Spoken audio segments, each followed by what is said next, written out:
En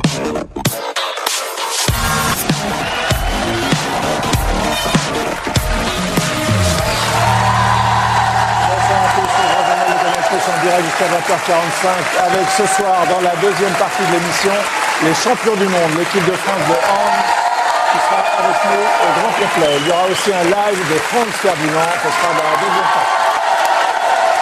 Comme tous les soirs, Ariane Massenet est avec moi ainsi que Jean-Michel Apathy. Bonsoir. Jamel Debbouze est le grand témoin de cette première partie. Voici Jamel.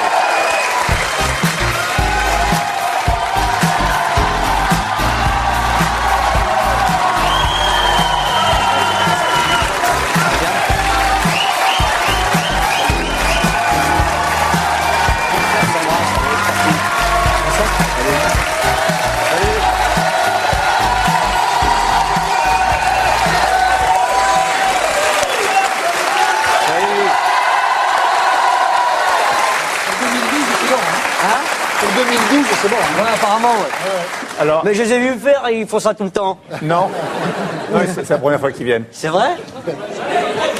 Vous êtes gentil. Alors nous recevons en général dans cette première partie des politiques, des responsables syndicaux, exact. Des gens qui sont dans le monde associatif et les artistes comme vous. C'est la deuxième partie à partir de 20h08. Si vous Alors êtes, pourquoi si vous êtes là dans cette première partie, voilà. C'est parce que vous êtes maintenant engagé dans l'humanitaire. Vous organisez une aide humanitaire aux populations civiles de Gaza. L'opération s'appelle Un avion pour Gaza. Donc c'est une opération que vous avez lancée il y a déjà quelques temps avec le Secours populaire.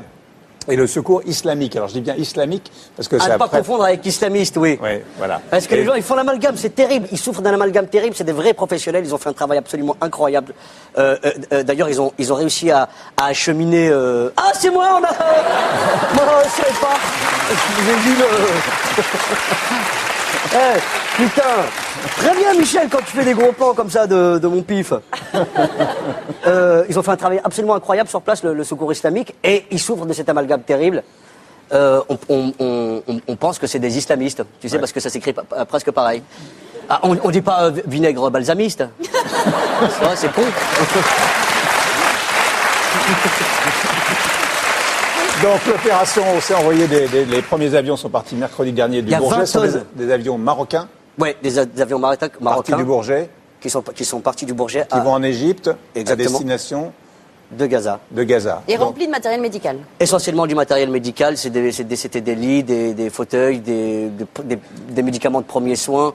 Il y a eu pas loin de 20 tonnes de matériel et c'est grâce aux dons des Français. Je tiens vraiment à remercier tous les gens qui ont pu participer à cette aide. Merci infiniment. Des plus modestes en plus. Vous dites souvent que c'est des chômeurs, des gens qui n'ont pas beaucoup d'argent, qui vous ont donné. C'est ça qui est fou. C'est ce qui est fou. C'est les miséreux les plus concernés par la misère et la souffrance. Mais pourquoi cette fois-là, vous avez décidé de faire ça? Qu'est-ce qui vous a mis en mouvement?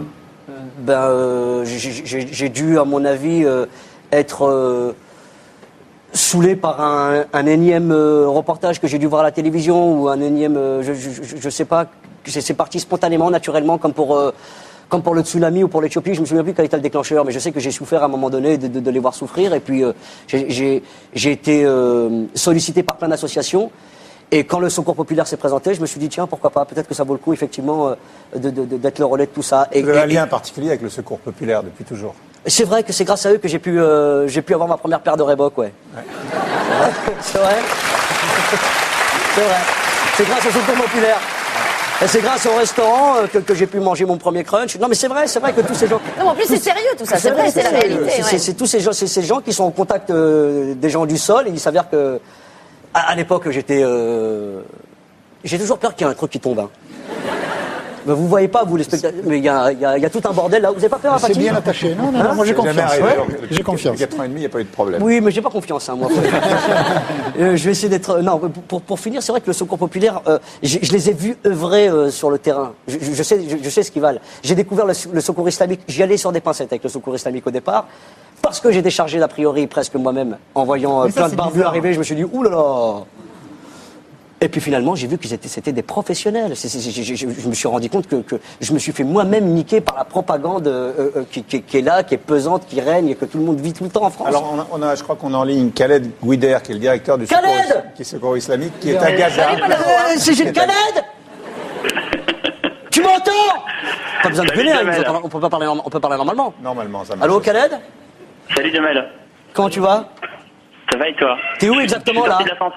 Je suis sorti de l'ascenseur. Ouais, il était coincé hier dans un ascenseur. Pour un mec qui fait de l'humanitaire à Gaza, c'est pourri. Hein. Alors, comment ça s'est passé alors cet acheminement de matériel médical?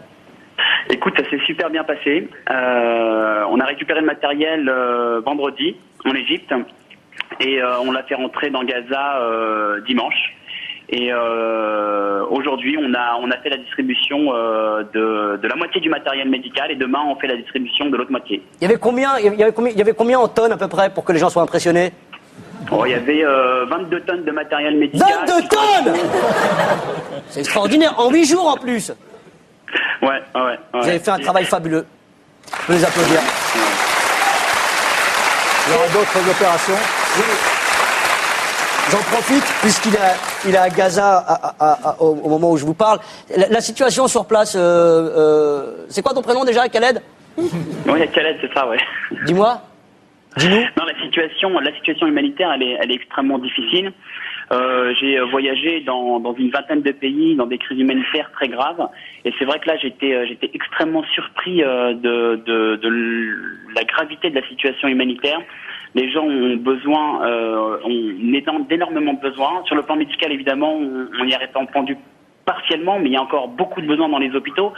Mais en dehors de ça, les gens n'ont plus de maison. Il y a plus de 25 000 personnes sans abri actuellement dans la bande de Gaza et qui ont besoin de produits non alimentaires de type des couvertures, des jerrycans d'eau pour transporter l'eau, des tentes pour les abriter, des kits de cuisine, des kits d'hygiène, des vêtements parce que les gens qui ont perdu leur maison, ils avaient leurs vêtements dans leur maison, donc ils n'ont plus que les vêtements qu'ils avaient sur eux quand ils sont sortis.